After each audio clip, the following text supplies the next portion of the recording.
we interrupt our program to bring you this important message. Ooh, this is really good. You should know about this. So I don't know about you, but I've been known to procrastinate, especially when things scare the hell out of me. The fear alone would have me stuck, overwhelmed, confused, and all types of self-doubt. And don't even get me started on the imposter syndrome. Okay. After getting laid off, not once, but 3 times, honey, I realized that the security blanket that I made up in my head was just an excuse because I didn't really want to bet on myself. The corporate benefits that had me in that headlock, girl, they went out the window once my job decided that they no longer needed me. Turns out that I'll save a whole nickel if I cut your salary completely. The truth is, the only security blanket guarantee is the one that you create for yourself. In other words, until you start a business, you will always be at the mercy of a company's headcount, and you will never have complete control over your time, which means you'll be renting out your thought leadership and helping build someone else's dream instead of your own.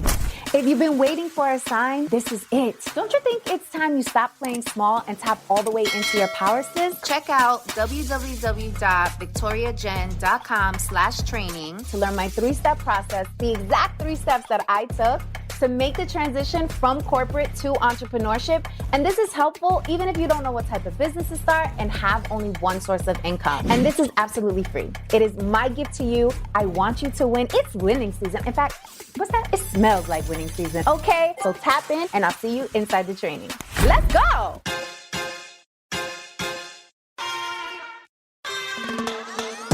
We don't know what's going on over there either, right? So I said that this year and moving forward, I wanted to be more transparent. I've always been very transparent with my audience, but I want to be a little bit more like just open and kind of like let them in just a little more, because I want to show them that what we see on social platforms a lot of the time is what we want you to perceive of us. Right. It's the good, the glam, the glory, not the tears, the dark, and the other side. So it's loaded, but it's totally doable. And then people don't speak about how a child, it's not ugly, but changes the dynamic of a relationship. What's up, mi gente? Welcome back to Banking on Cultura. I am your host, Victoria Jenn Rodriguez. And y'all, today, I got 2 amazing guests on today's show because we're going to be celebrating Latino love today. So let's get into it. So our first guest is a singer, songwriter, actress, trained dancer, wife, and mother who has fans from all around the world that fall in love with her over and over again because of her talent and her authenticity. You know we like authenticity on this show, okay? She's graced stages with Romeo Santos, Don Omar as their lead female vocalist on tours. She's also collabed with legends like Sergio George, Tito Nieves, y Olga Tañón. Okay, now, and she's Boricua. I'll put that out there. And our gentleman who is joining us today is a Dominican from New York. He was also the youngest executive chef on New York fine dine scene at the age of 22, which is crazy. He's the runner-up on the Food Network's Chopped and the winner on the Food Network's Beat Bobby Flay show. Did I say that right? Mm-hmm. Okay. Want to make sure. Got to go to the expert here. He was awarded top 30 chefs under 30 by Forbes magazine, where he also competed for Best Chef in America and won 4 years in a row. By the way, I've never tasted your cooking. We need to make that happen. His clients range from J-Lo, Alex Rodriguez, the New York Knicks, Kemba Walker, Kim Kardashian, Kanye, and the New York Yankees, and the list goes on and on and on. It is my absolute pleasure and honor to welcome ChaChi is in the building. Hey. As well as her husband. How are you? We're happy to be here. It's our first time that we do any interview together. Yeah. I know. I feel like this is like breaking on Banking on Cultura. We have Chef Kelvin Fernandez, La ChaChi. Like, You're this is a huge deal. Of us doing podcasts I know. Together. I am so excited and honored that you two allowed me to break this and get this exclusive, because you have so many adoring fans, both of you, from all around the world. So I'm really honored and excited again to have you here. So we like to open the show with some bochinche. So I want to get some tea. So ChaChi, we can start with you, mi amor. Okay. Well, I heard that there's a new song of mine coming out on Friday, February 16th. And I heard that ChaChi's going to be dropping music every 6 weeks for the month, for the whole year of 2024. So the album La ChaChi comes out September of 2024. So there's a lot happening. We took the little leave after COVID and after maternity leave. And now that we're back on track, I just can't wait to share all of this with you guys. Like, I just want to like purge it all on y'all. But yeah, it's going to be fiery. It's going to be feisty. It's going to be a lot of anthems. I know my men and my women will be singing my like heartfelt songs. And I did it for the culture. And your music is so soulful. It is so soulful. It's like, whenever I hear you sing, maybe we'll get her to sing today. It always like touched your soul and like speaks to your heart. So I love it. It always brings a tear to my eye.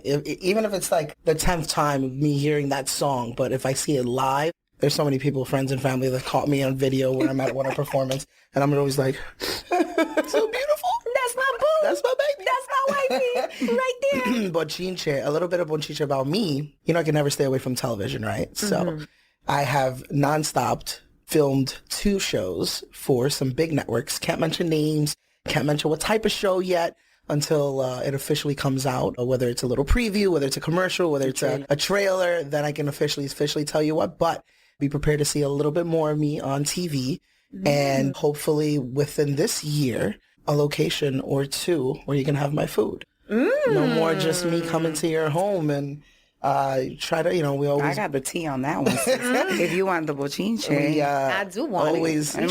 It might be in Jersey if you want the tea. Well, Jersey has become our home now. I've born and raised in New York for the last 30 plus years, and we made Jersey our home. My wife is a born and bred Jersey girl, and I'm still the guy that puts in the address into the GPS every day to make sure I don't miss my exits. Yeah, because then you got another 20, 30, 40 minutes. I was like, hey, babe, I messed up again. I'll be there in 45. What do you mean? You were 2 minutes away. But those are some exciting things that are happening this year. I love it. Congratulations, guys. Thank you. This is like huge. And one of the reasons why I wanted to have the both of you on, and this is some bonchinche of my own, is my dating life. I've mostly dated within the African American community. So a lot of my boos were Black men. And recently, like last year, around the time that I launched this podcast, one of the reasons why I launched Banking on Cultura was because I wanted to reconnect with my cultura. Like I felt like, because I wasn't going to Puerto Rico every summer, like I was as a little girl, I felt like I need to bring it closer. Like I need to feel my home closer. Something was missing. Yeah, like something was missing. And I knew I wasn't alone on that. And so around the time I was launching Baking on Cultura, I decided, you know what? I want to date within my community. Like I want to bring that Latino flair and spiciness like back home. And it's just a different way to connect and to relate.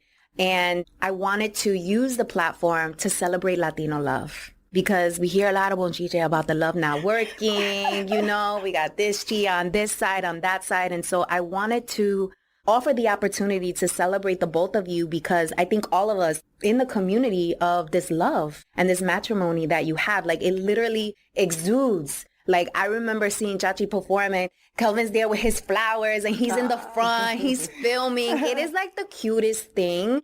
And the admiration you see on both sides and the way ChaChi supports you, Kelvin. So I would love to know, because each of you are superstars in your own right. Each of you have achieved massive success in your own right. Each of you have branded yourselves. You have created a name for yourself. Each of you is popping out here in these Latino streets. So how did this come together? And also, like, does that create conflict within the relationship? Because both of you guys are like so front and center. Yeah, no, definitely no conflict. I think it's more of we both support each other. We're both one of each other's biggest fans. Aside from the people that have been there for 30 plus years, they're like, I'm her biggest fan. I'm like, no, I'm her biggest fan. 'Cause that's me now. Get it together. And now, our son is our biggest fan, and as we've grown together, nothing is easy in life. Everything takes work, but it's more of making sure that we both achieve our goals and push ourselves to succeed, because there's always times where we forget about ourselves. We forget about who the F we are, and sometimes the person that's going to remind us the most is our partner, and there's many times where I fall off track and she's the one that's going to bring me right back on the track and make sure that I'm going on that narrow road. He's getting on the Peloton. Yeah. And eating right. Which is one of the hardest things, and being able to support her and sacrifice, whether it's my mornings and making sure that I watch Little Man in the morning so she can go to the gym and be herself, which she looks incredible and feels incredible. Always. Has gotten back to where she wants to be.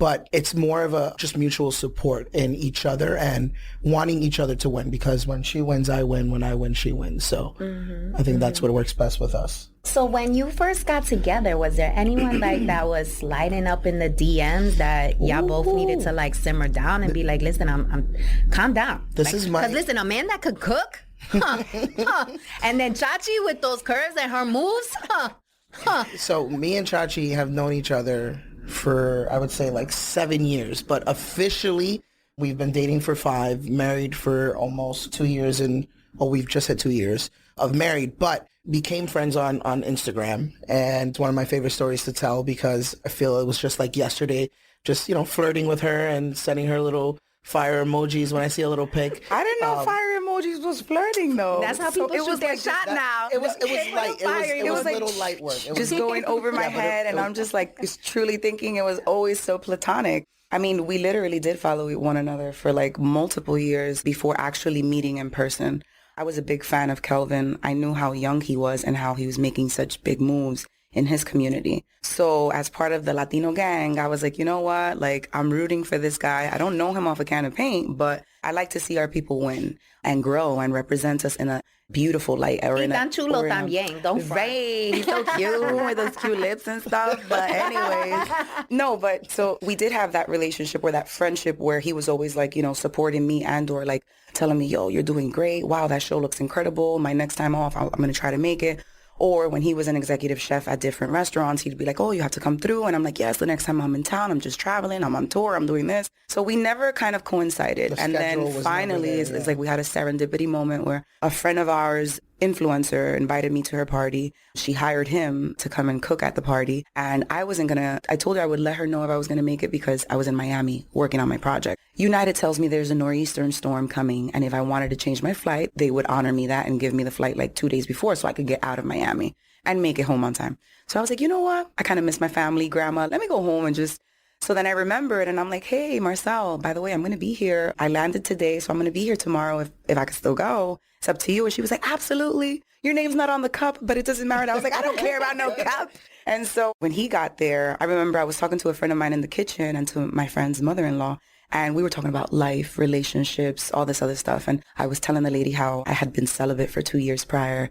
Like, that I was in my celibacy. Like, and she was like, what? And I was like, yes, I've owned on my music and on my career. And I'm just so focused and I feel so powerful. And energetically, it's just everything's aligning. And in walks Chef. And I was like, is it the wine or is it Chef? So I was like, I'm just going to put this wine down right here. And then, I mean, I slid into the DMs. I shot my shot. So this is to let women know, especially if you're an alpha female, like it is okay to shoot your shot. It is okay to be, you know, let down and say, no, you know, I'm taken or whatever the case is. But it's okay to do that. So many times, like our timidness or our fear of being rejected kind of like gets in the way of like potential or I saw the greater picture. You see it? That was the words that she said, too. She said, I think we'd be great together. Because I joked around and I was like, don't flirt with me because you're hungry. I was like, I got too much going on. And she says, no, I think we'd be great together. And I said, all right, let's go on a date. And here we are. No, he was like, let's go on like 5 dates and then I'll cook for you. And I remember telling my friend, I'm like, he's very confident to think he's going to have 5 dates. I was like, yeah, because I don't want to cook on the first date. I don't do that. It was more like, I'll cook for you on the 5th date. And, you know, that I was confident, of course, because I had like this big crush on her that she didn't know at the time. I totally didn't. But she knew that after that, then. So did females like use you for your food? No, I'm sure they did, girl. I wouldn't say they use. still trying it. No, I wouldn't say use. It's more of a, like the famous line is like, when you going to cook for me? I'm like, when you come to the restaurant. Like, right. Like that's the way it works. Okay. Or when you going to hire me or when you going to book me, you know? Yeah. But yeah, it was one of those things where we still laugh about it to this day because one of our first gifts to each other was she made this little book with all like little photos, and the first photo was the DM. So, Pero how'd you shoot your shot? What'd you say? No, I shot my shot live, not through DM. I was doing an Instagram Live, and that's when Instagram Live was brand new, and I was teaching people how to cook. So she was an avid follower who tuned in and literally was writing down recipes. Sometimes I get into the moment and I don't have time. Talks too fast. I don't have. I was like, all the time. And I try, but that's why I'm like, save the video, write down the notes, blah blah blah. So at one point she's like, F this. She wrote "Marry Me" and on the live, for the world to see. Very public. Yeah. Así a lo loco. And I didn't see it because I'm too busy focusing and chimichurri and this and that. And someone sends me the screenshot. And I was like, oh, shit. Let me find out. So I sent the screenshot to her, and that was the line. It was like, don't flirt with me when you're hungry. He was like, are you hungry? Or you were flirting? And I was like, I don't know, actually. I don't know. And then we went on our first date. It was, I'll never forget it because it was a blizzard. It was snow. It was like 4 degrees. They were like, don't go out your house. Do not leave unless it's an emergency. I was like, well, this is an emergency because this woman is leaving for a tour next week. So it's either I see her now or I don't see her at all. And then ironically, when we met, it was like early December. And then he was leaving with Jennifer until after the New Year. So it's like, Jennifer who? Miss Lopez. Miss Lopez. Mother. We're going to circle back to that. She's so great. Oh, my God. We interrupt our program to bring you this important message. Ooh, this is really good. You should know about this. So I don't know about you, but I've been known to procrastinate, especially when things scare the hell out of me. The fear alone would have me stuck, overwhelmed, confused, and all types of self-doubt. And don't even get me started on the imposter syndrome. Okay. After getting laid off, not once, but 3 times, honey, I realized that the security blanket that I made up in my head was just an excuse because I didn't really want to bet on myself. The corporate benefits that had me in that headlock, girl, they went out the window once my job decided that they no longer needed me. Turns out that I'll save a whole nickel if I cut your salary completely. The truth is, the only security blanket guarantee is the one that you create for yourself. In other words, until you start a business, you will always be at the mercy of a company's headcount, and you will never have complete control over your time, which means you'll be renting out your thought leadership and helping build someone else's dream instead of your own. If you've been waiting for a sign, this is it. Don't you think it's time you stop playing small and tap all the way into your power, sis? Check out www.victoriajen.com/training to learn my 3-step process, the exact 3 steps that I took to make the transition from corporate to entrepreneurship. And this is helpful even if you don't know what type of business to start and have only one source of income. And this is absolutely free. It is my gift to you. I want you to win. It's winning season. In fact, what's that? It smells like winning season. Okay, so tap in and I'll see you inside the training. Let's go. So yeah, he was leaving with Jennifer and I was leaving. I think I was with Dong at the time. And so I was like, well, and then he's like, it's really cold. I don't want you to like go out on the roads too if this is like, you know, because it's a hazard. Jersey. And so I was like, well, technically I already have to pick up my goddaughter from school. So I'm already dressed and I'm already in the car. So I don't know. I mean, I'll take the drive if you'll take the drive. So we did the happy medium and we met like in the city. And it went really, really cute. Yeah. And it went really cute. And you know, it's funny, like because I had been celibate for so long or energetically, I was carrying so much. Like, I was looking at him while we were like having our first date and I was like. You was in heat? I was like, like, I just wanted to like, but I was like, no, you're not a hoe. Like, no, we don't do those things. You know, we're classy over here on this side of the street. And so I'm happy that we kind of like did what we did and went aside from the like letting little obstacles get in the way or kind of like being patient with one another. But I think that's a beauty in why this kind of like union works because it's like he understands my lifestyle and I understand his. I think for a regular person, for me to tell them, well, I'm not going to be here for New Year's and I'm not going to be here for Christmas Eve. Oh, I might not be here for Thanksgiving either. Like, it's difficult when you're in a relationship or when you're like, well, I'm doing 8 shows a week, so my only day off is Monday. So if you want me to cook dinner for you, I can only cook dinner on Mondays because I'm in the theater Tuesday through Saturday. So he understood the whole lifestyle and vice versa. Like, I remember one time he told me that he was being questioned at a house on some like, oh, you know, Thanksgiving, you know, your girlfriend, she doesn't mind that, you know, you're never there. And he's like, she's on tour with Romeo right now. I really don't think she minds. So it makes sense. Like it meshes well together. And so I know that in the past, my relationships didn't always work because of the lifestyle and or the scheduling and or the cultures. So when you said what you said about dating outside of the culture, I totally understood it because I also dated outside of the culture, African American.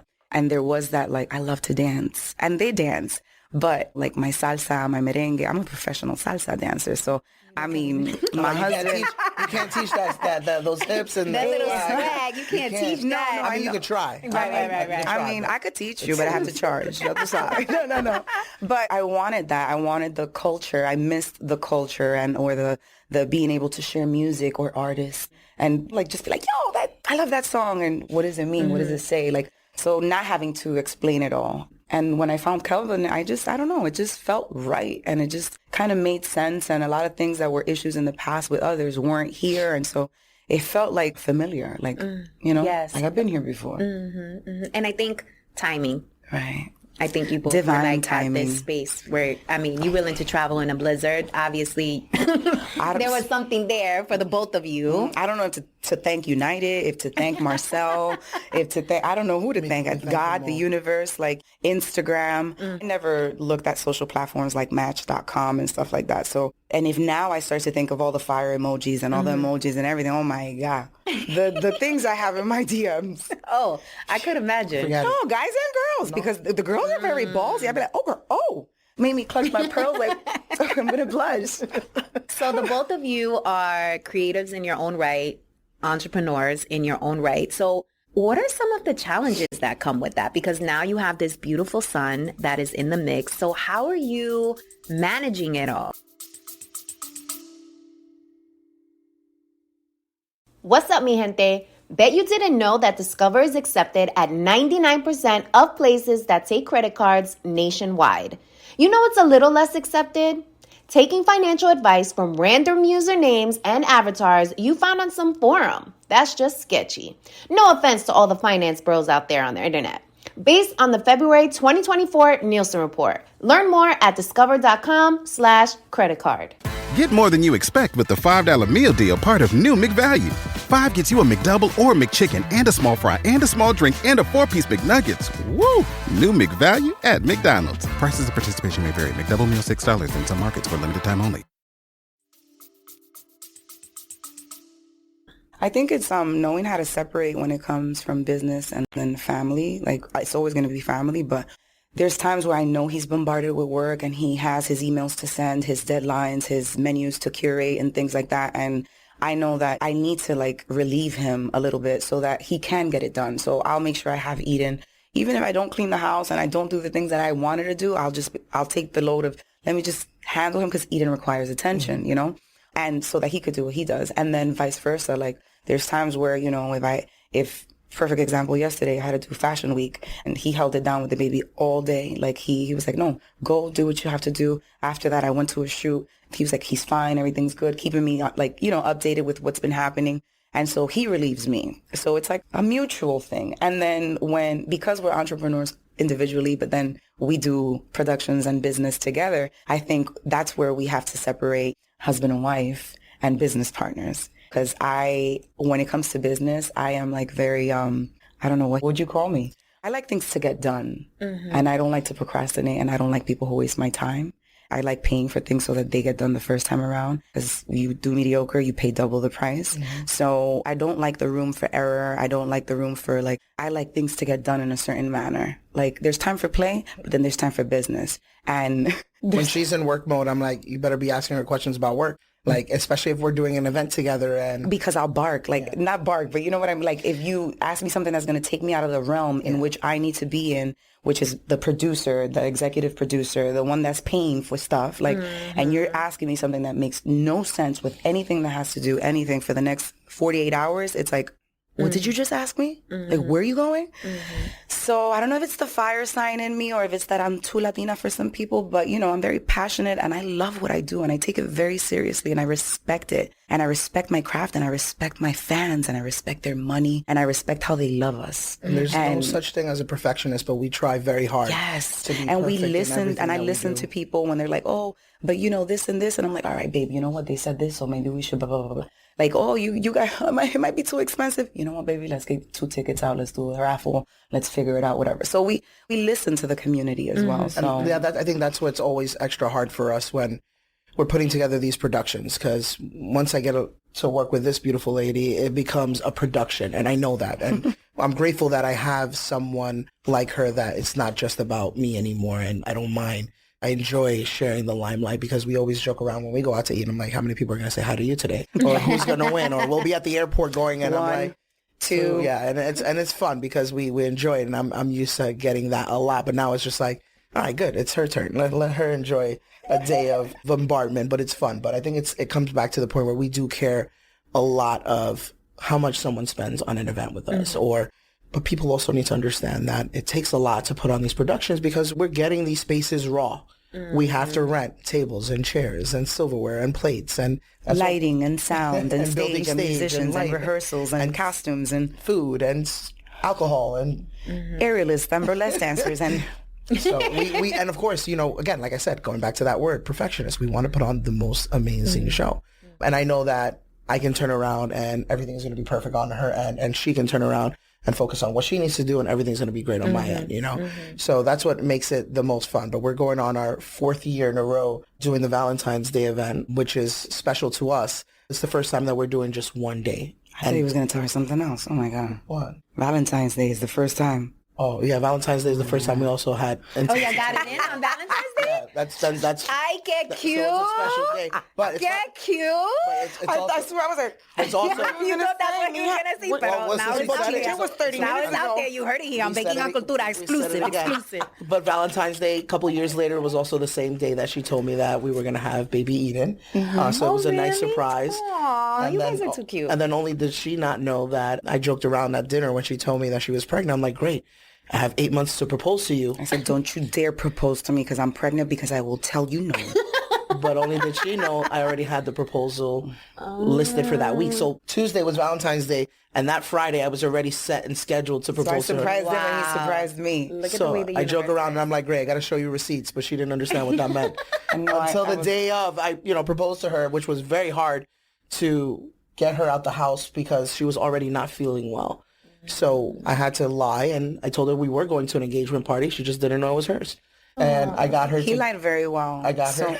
A lot of people don't know that I dedicated my craft, my vocal craft, to doing wedding band, like gigs with wedding bands. I had this one band that I was part of for like 7.5 years, The Rhythm Shop. And so I know how special a first dance is. I know how special a wedding is. I know how special the bachelorette and the bridal showers and all that stuff is. And so how he got me to do it was during COVID, they had to cancel and or postpone their event because of COVID. So when they rescheduled for February 2021, he randomly asks me if I could sing At Last for his boy, because he's like that was their favorite song and that he wanted to surprise the bride-to-be. So at this point, it's no longer about me. It becomes about her. And I was like, I was able to get a hair and makeup team in. Yeah, so we did hair and makeup. I was so nauseous. I was like, oh my God. Like literally on the way there, I was like, ugh. I must have yawned like 9,000 times. He's like 5, 6, 7. And I'm like, we just get there. He's like, you sing and we leave. And I said, okay. I actually said, you promise? And he was like, yes. I said, okay. I'm like, if you want to leave, we'll leave. Absolutely. Right. So we get there, and I remember seeing my comadre and his compadre like walking up to us, but he had mentioned that the girl was from North. So I figured, oh, my comadre knows her, and that's how she's here. We got there a little late because I decided to take a nap while I had hair and makeup. I wanted to take a nap, and I took another nap. We had dinner reservations. Canceled reservations. At a fancy place. And it wasn't me, it was the pregnancy guys. He must have been like going crazy. Oh my God. Because you had to keep changed all his plans on him. I had to cancel the reservation. I told the chef, I'm like, sorry, we're not going in. It's like, everything okay? I'm like, she's not feeling well.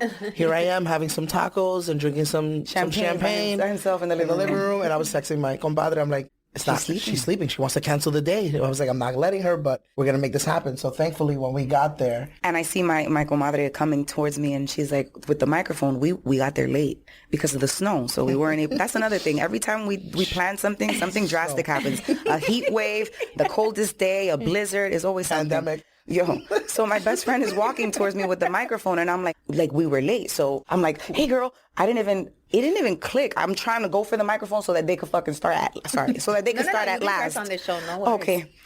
So that they could start at last.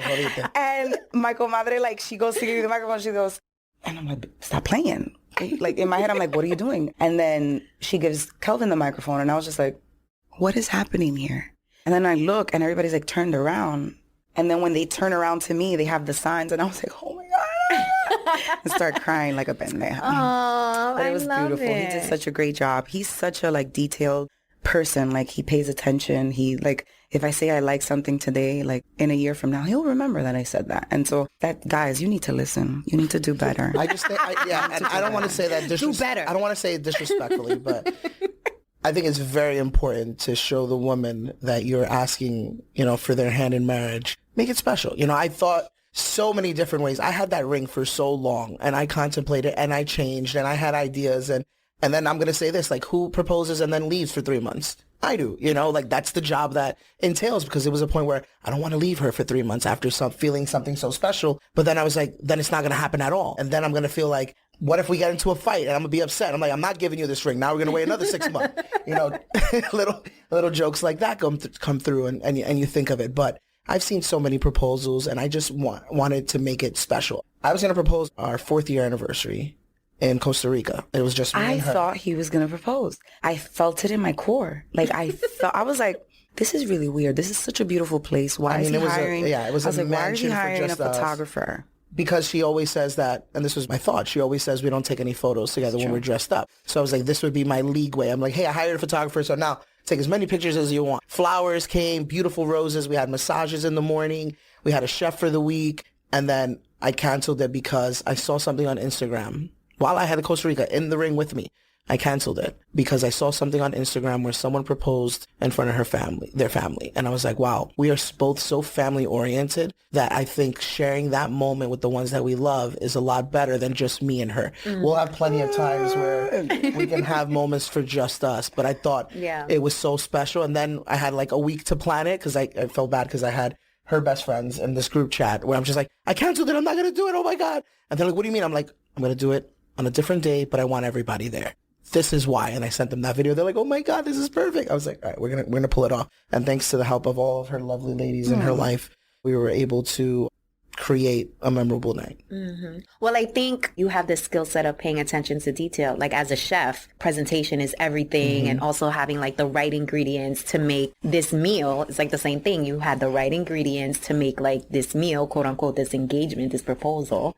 And I think both of you are so professional in your own right. Like it shines through both personally and professionally. And earlier when I was introducing you, Mamita, I forgot to say this. And I was like, oh, wait, hold on. So you mentioned how dance is so significant to you because you actually have training in dance and have been all over the U.S. and Europe, right? Featuring your skills on such projects as Hector Lavoe's biopic, El Cantante, which is like, hello.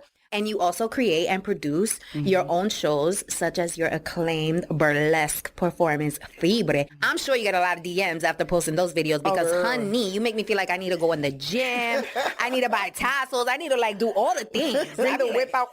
For real. You be looking super fly. Thank you, mommy. So you guys are sharing such beautiful aspects of your relationship, but we all know that there are hard parts about relationships as well. So can you talk a little bit about some of the ugly parts when it comes to marriage, parenthood, doing life together?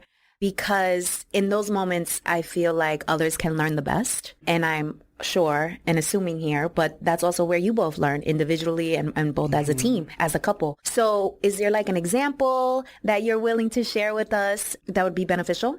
I mean, I would say that marriage is so loaded, right? Because in relationships, like before marriage, like just, getting to know one another, dating, something that's not as serious as an engagement, and then, or the engagement period, there's different phases to a relationship. Marriage is loaded because you make a pact and a commitment, and you kind of like, you give each other your word. And it's like, when I decided to write my vows, like, it's a forever thing. Like, you're going to be stuck with me forever. Like, forever. Like, because I don't want to, I've seen so many marriages, like, fall apart.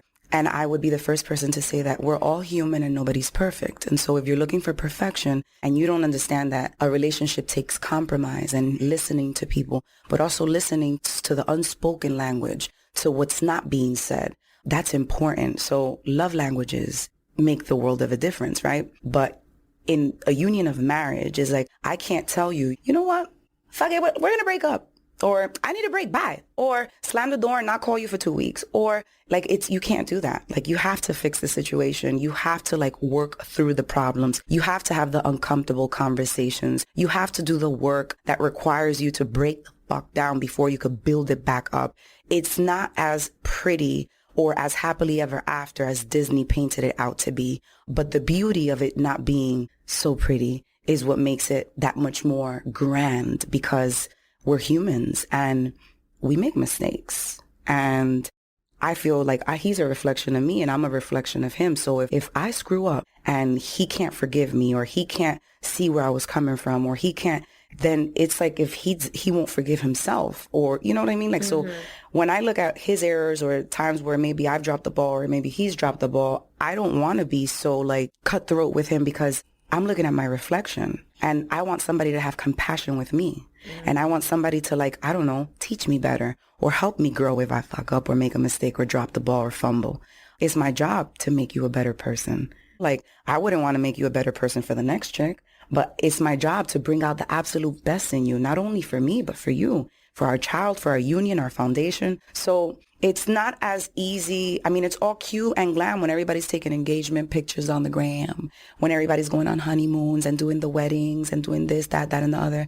But they're not going to show you when it's dark in the house. They're not going to show you when la casita is freaking crumbling or shaking up because the foundation might just break. There's times where people are like, you guys are goals. You guys are goals. And I'm like, that saying that they say heavy is the head that holds the crown. Like, and it's minute on my end. And I can only imagine the other people that we feel like, oh my God, they must be happily ever after. And it's like, well, we don't know what's going on over there either, right? So I said that this year and moving forward, I wanted to be more transparent. I've always been very transparent with my audience, but I want to be a little bit more like just open and kind of like let them in just a little more, because I want to show them that what we see on social platforms a lot of the time is what we want you to perceive of us. Right. It's the good, the glam, the glory, not the tears, the dark, and the other side. So it's loaded, but it's totally doable. And then people don't speak about how a child, it's not ugly, but changes the dynamic of a relationship.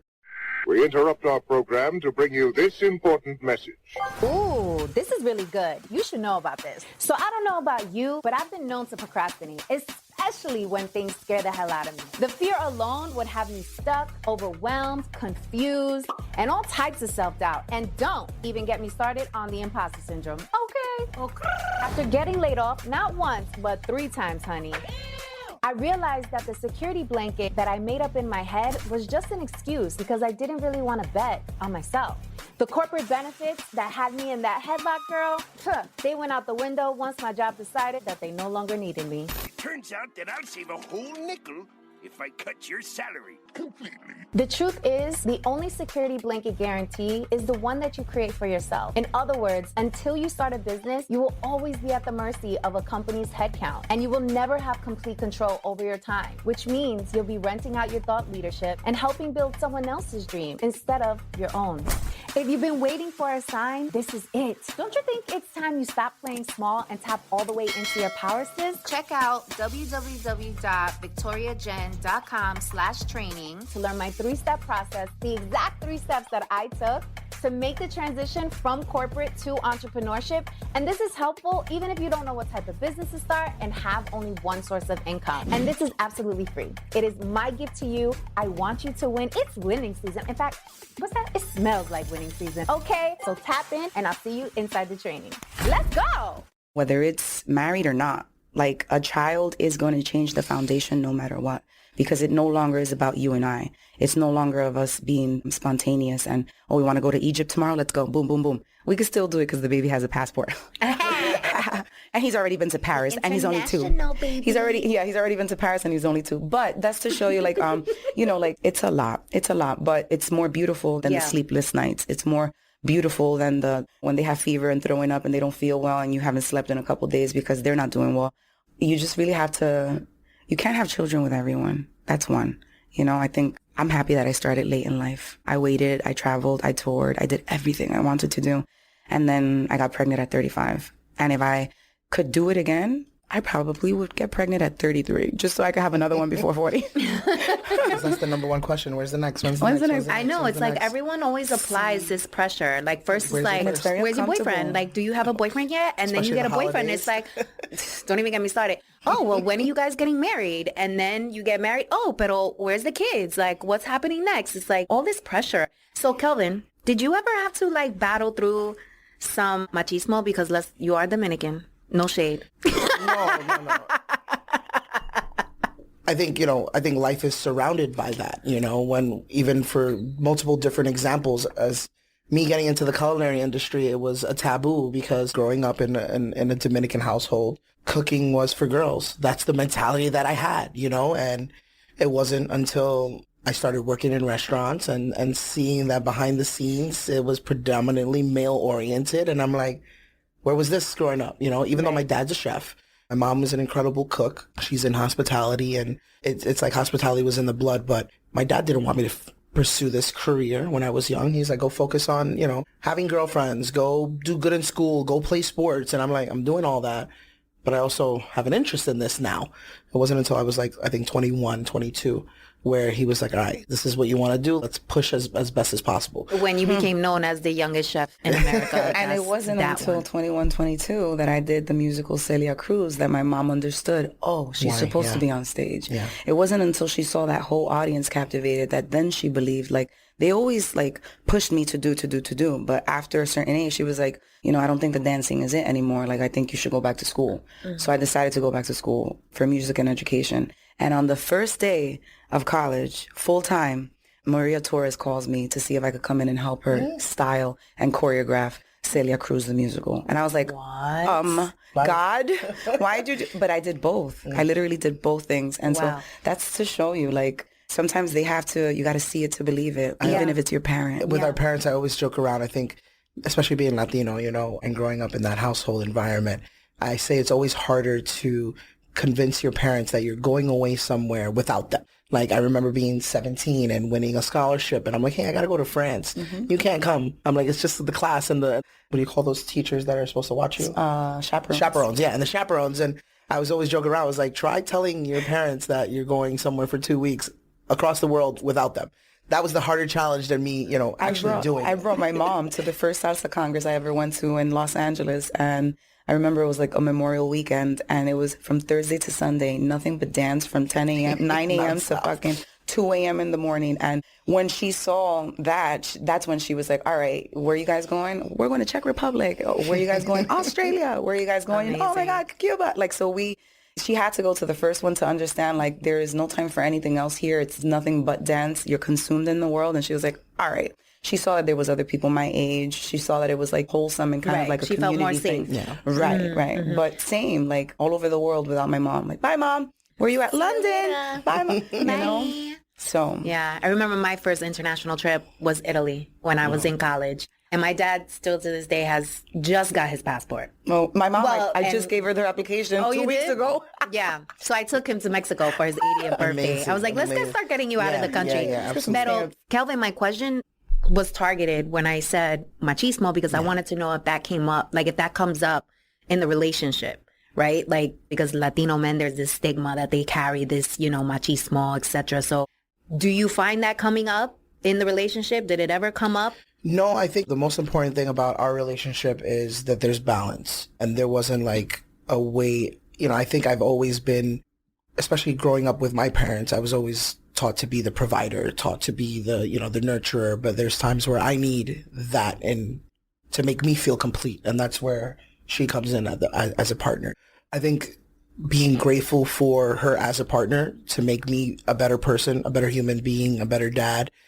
Like she said it best, you can't choose just anyone to have a child with. And this is my second go being a dad. I have a beautiful 14-year-old that lives in LA, but I didn't get the chance to raise him. I was there financially for him. I was there thankfully with work and being out there every 3 months or so and being able to see him grow. So having the opportunity to be a father and really do this full time again, I'm so grateful because I'm in love with being a father, being a husband, being a parent, being in a family. Beautiful soft side that Eden brings out of him. He's always been like super mellow. To be a Leo, it's like, and he's a fire sign, so it's kind of like, gotta figure out what your moon and stuff is. I've always been calm, just in the kitchen. Because we're both Leos, but I feel like he is a little calmer than I, and we're just a couple days apart.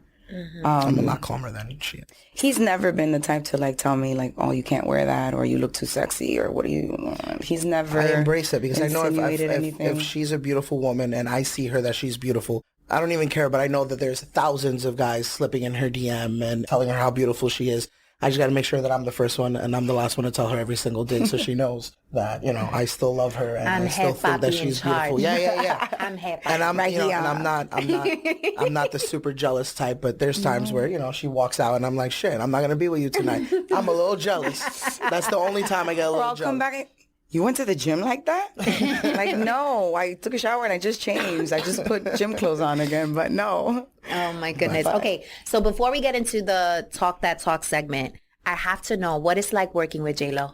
I have to know. I think it brings out the inspiring person in me. You know, I think when you work with someone that's elite, just being in their presence, there's a special aura about it. And you feel like you haven't done anything in life. You haven't done, even with the accolades that I have, I'm like, I want more. I want to do more. I just want to make more people proud. I want to feel like I'm representing the culture the way I'm supposed to. And I know I'm doing a lot of those things, but it just inspires you to be a different animal and in the best way possible. I'm going to be the very best person that I can be and continue to inspire people in so many ways. Because I always think about, for me in life, I want to learn something new every single day. And if I don't learn something, whether it's a new word, I joke around every day. Word of the day. Yeah, I get an email every day about a new word of the day. And I always share it to her when it's something that I've never heard of. I'm like, today's word of the day is. But I always think it's very important to never stop learning, especially in your craft, which is why I love cooking so much. Because if you get tired of one cuisine, there's a million more that I can jump in and try and learn new things. So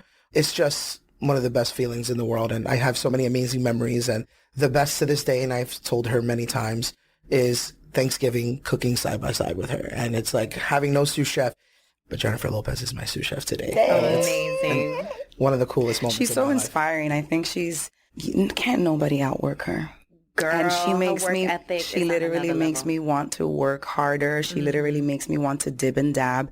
She's been like an idol in the sense of like a career to emulate. I remember one time they interviewed me. They were like, if you could take anyone's job, and not in a cutthroat kind of way, but if you could just replace yourself with anyone in the world, who would it be and why? J-Lo. I didn't even let them finish. And the person was like, oh. And I said, because not only was she an entrepreneur from the beginning, because from her very early starts, she started with the acting, but before the acting, she was dancing, which was like me.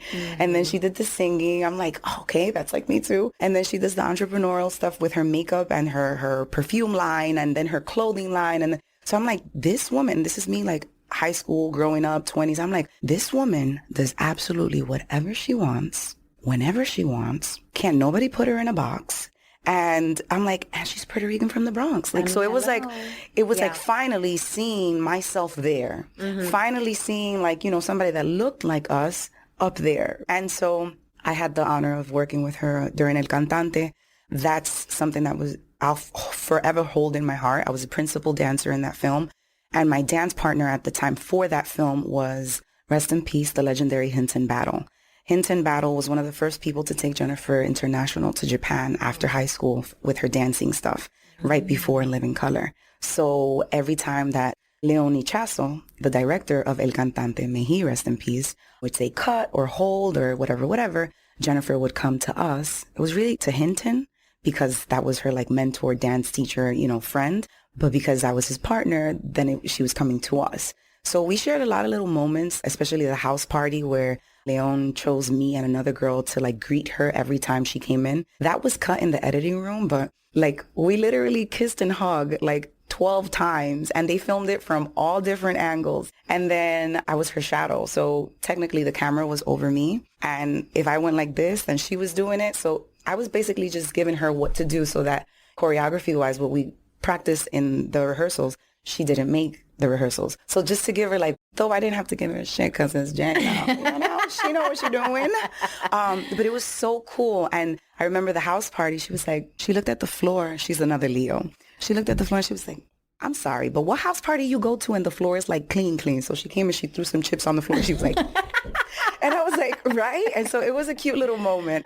Later on, I've had the pleasure of like spending the holidays with Kelvin. So being invited over there and also having access to her like a private listening party, which was so inspiring. And just, I really wanted her to come out with another album, and the fact that she took so long to do it and then she did it and I got to hear it before everybody else. I was like, yes. Yeah. So the little girl, fangirl in me is like so pro her. Same. And so I kind of feel like whenever he's like, well, I got to go with Jennifer for the holidays and I'm like, it's okay. She's the only one I'll share you with. I mean, I'll be like, that's be anybody. Esa es la madrina. I'm like, that's madrina. Right, okay. right. I love her. Have it's it be okay. J-Lo. She's cool. But I love that. What a fun relationship, right? Like you get to spend the holidays with J-Lo because your man is the executive chef of it. Like, what? You want more bochinche? Only if it's juicy.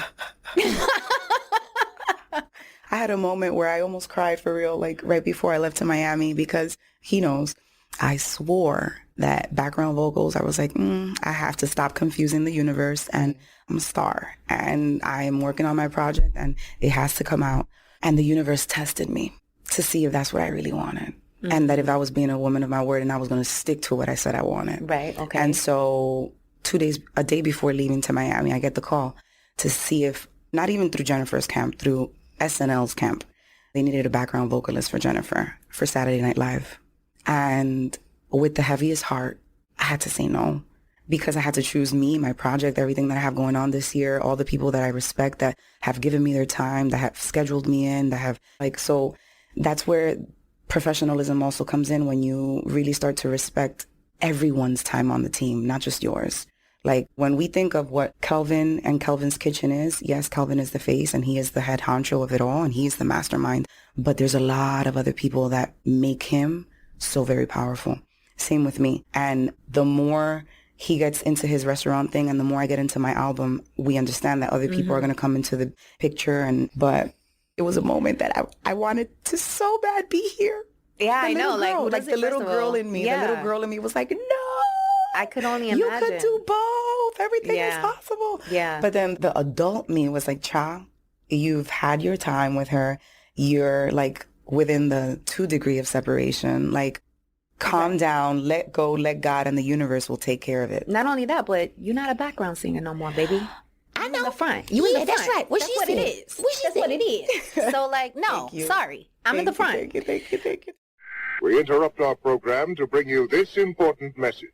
Ooh, this is really good. You should know about this. So I don't know about you, but I've been known to procrastinate, especially when things scare the hell out of me. The fear alone would have me stuck, overwhelmed, confused, and all types of self-doubt. And don't even get me started on the imposter syndrome. Okay. After getting laid off, not once, but 3 times, honey, I realized that the security blanket that I made up in my head was just an excuse because I didn't really want to bet on myself. The corporate benefits that had me in that headlock, girl, they went out the window once my job decided that they no longer needed me. Turns out that I'll save a whole nickel if I cut your salary completely. The truth is, the only security blanket guarantee is the one that you create for yourself. In other words, until you start a business, you will always be at the mercy of a company's headcount, and you will never have complete control over your time, which means you'll be renting out your thought leadership and helping build someone else's dream instead of your own.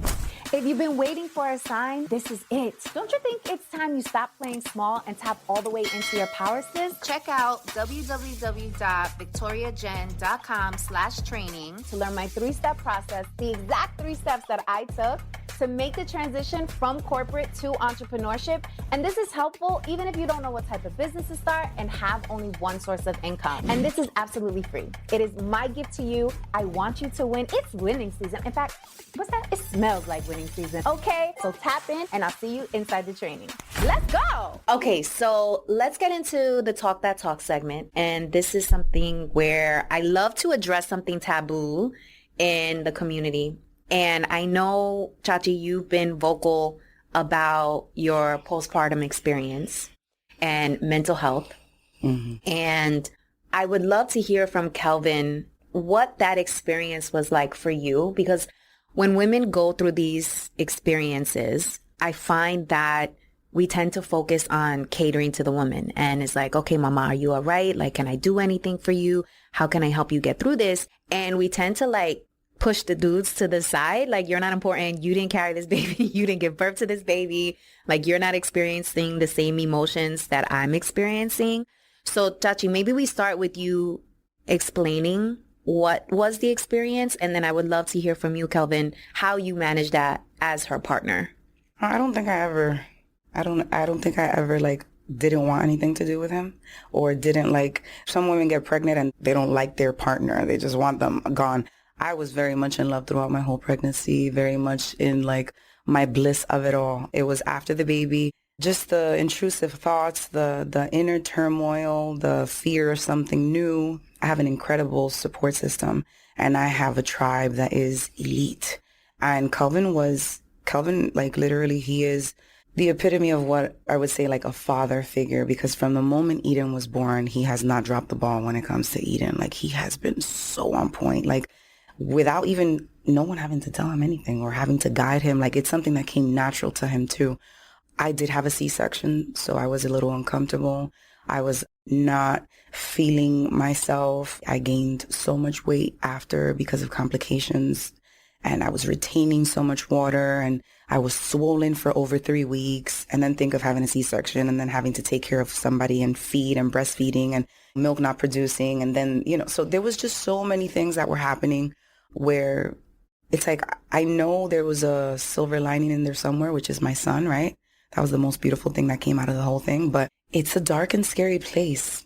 The best way I could describe it for a while was just like, it's so weird. It's so weird. It's so weird. Because I didn't want to tap into all the ugly and like layers of it. But I'm happy I didn't get it as bad as other people. I'm happy that after 2 years, I finally feel like myself. I've spoken to people who have said that after 4 years, they felt like themselves.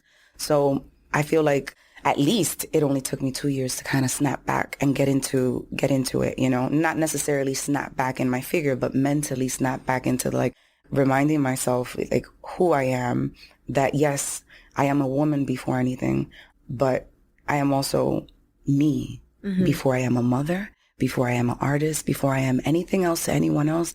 I am a being, and so I don't think I ever made you feel that way. And if I did, I apologize, but because I think the hardest thing for us was going through the motions of training and practicing for a natural birth and expecting, doing everything that we could do right on our ends, and then that curveball thrown at us where it made the labor process very difficult. Of course, you're already on 36 hours, no sleep, and seeing her in pain and in agony, and it's just like, I just wanted the pain to stop. I'm like, do whatever you feel that is right for your body, for yourself, for your mind to get through this.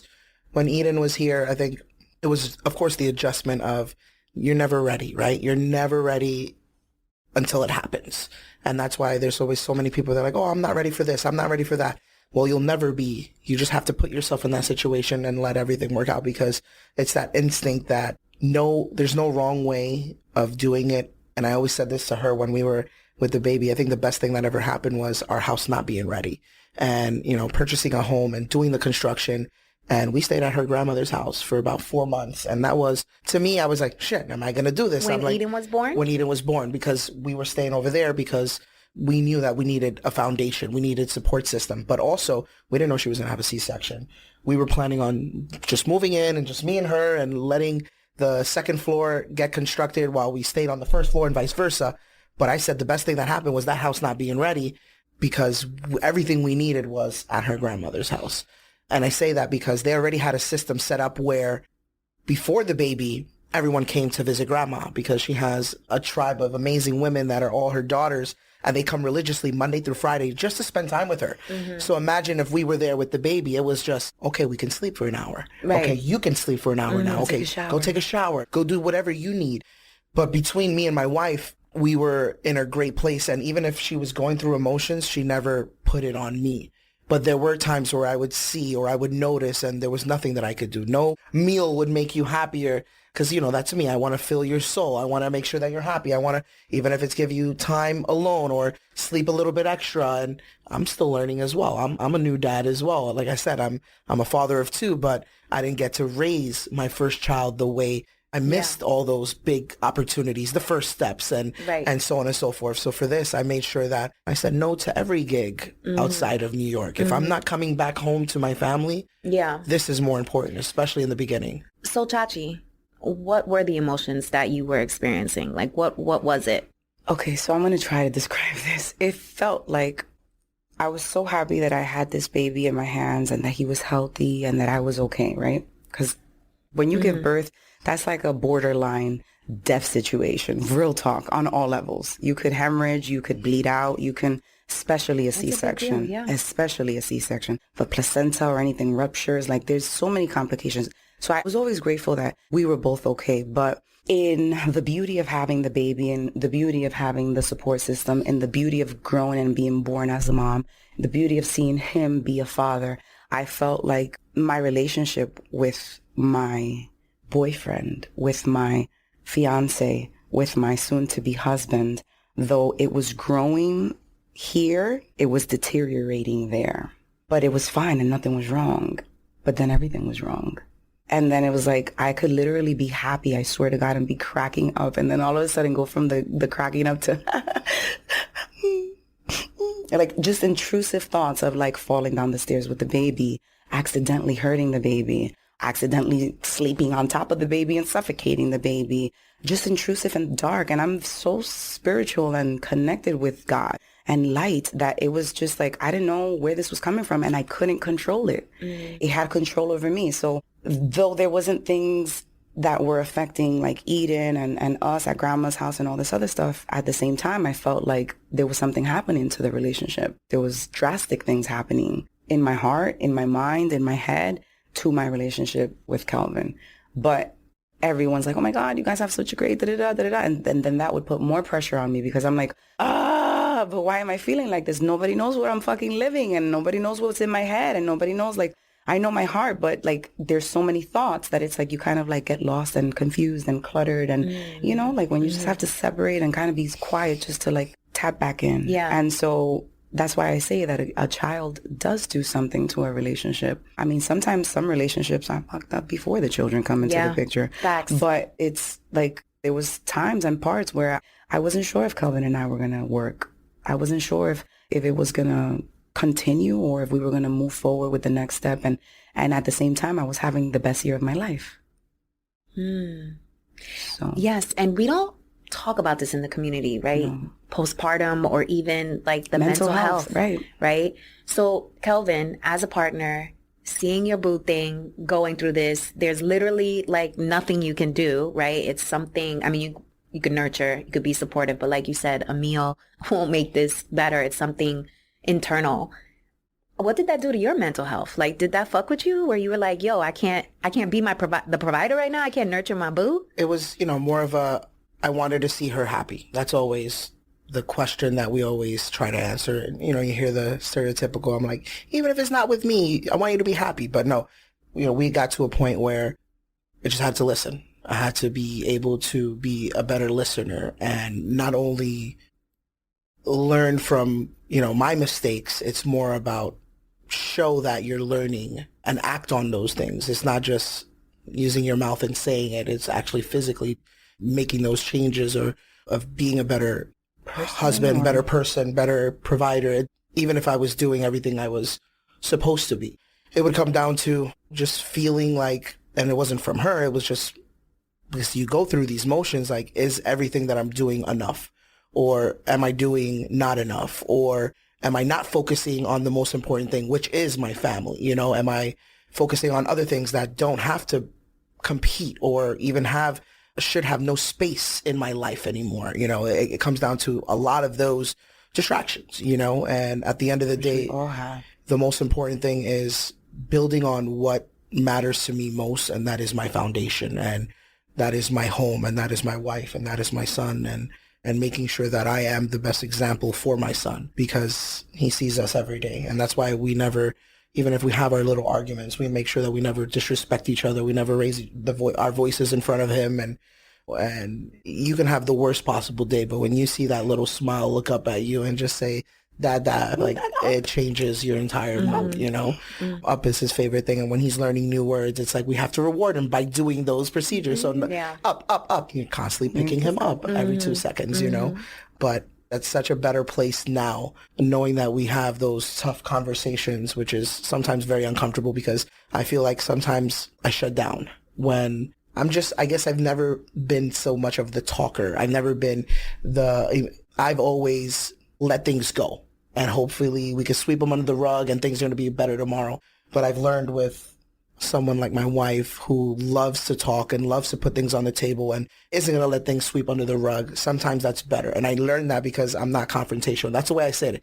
And it doesn't mean like confrontational and anger and argument. It's just you saying I did something wrong. I'm going to shut down. And I'm like, oh my God, what did I do wrong? Yeah. How do I respond to this? And because that's how I've always been. You're going to get a bow. Yeah. I'm going to get yelled at, or, just like even in the work ethic, I felt like if I ever disappointed someone, my response would be to shut down. Yeah. And think about it like, damn, I did fuck up that egg. How do you fix it? How do I something as little as like being in the business of, you cooked that wrong. I'm like, oh my God, I know better. Why did I do that? Or something as I disappointed my wife by making a wrong decision and doing something that I know I shouldn't have done.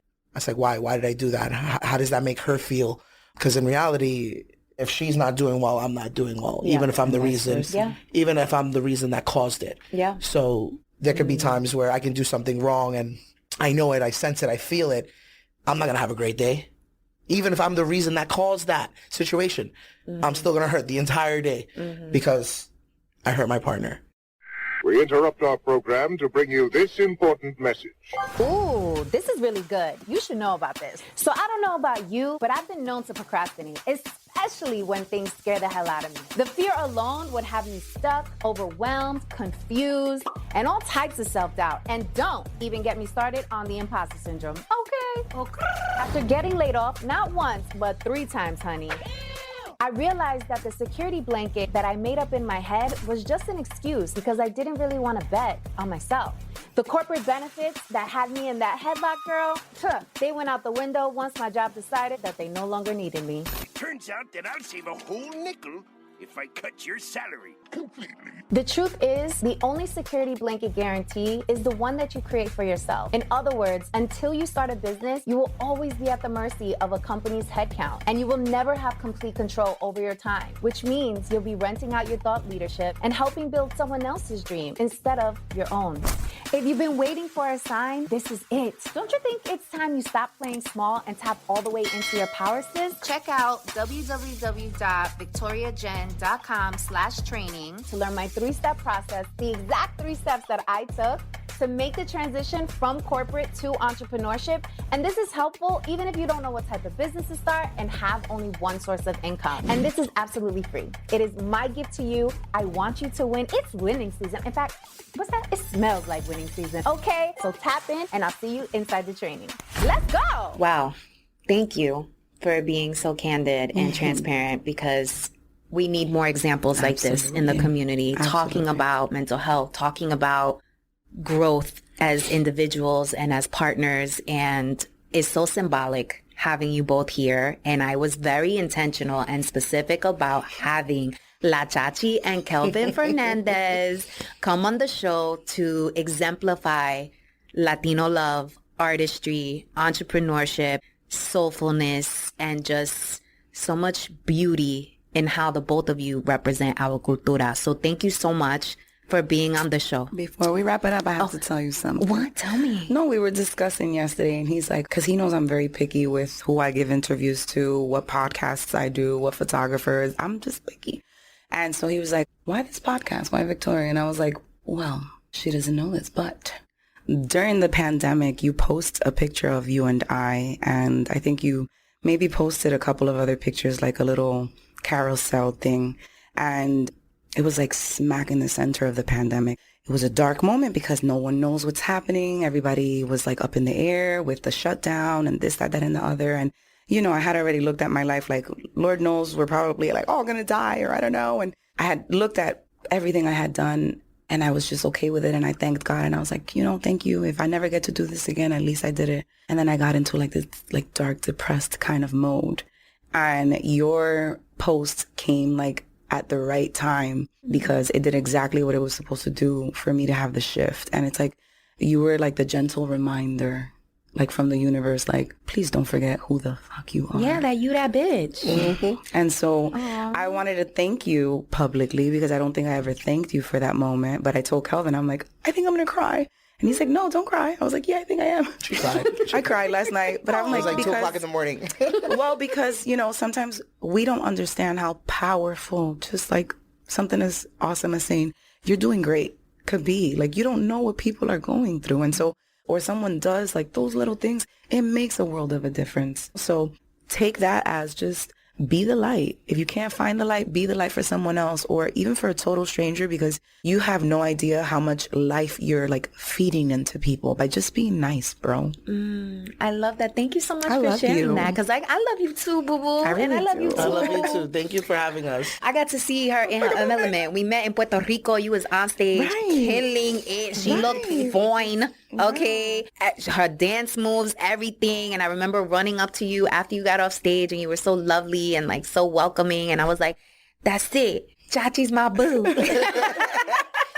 I love you. But yes, thank you so much for sharing that. And you are also a light.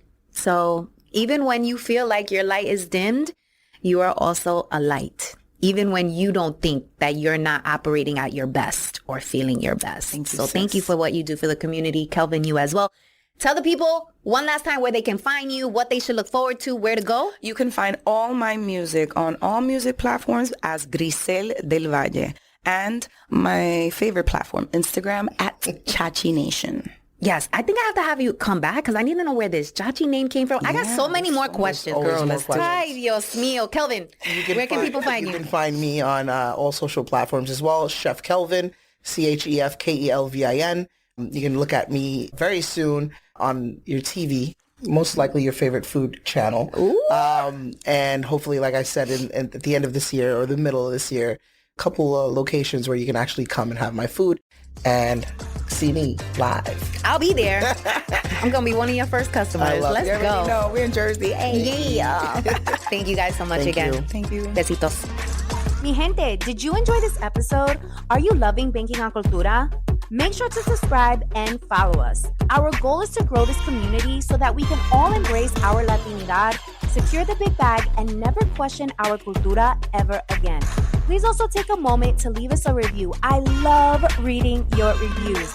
Let me know what you are thinking, what guests we should have on, and if there are any topics you would like me to cover. I appreciate you so much for being here. Te amo mucho, and I'll check you out in the next episode.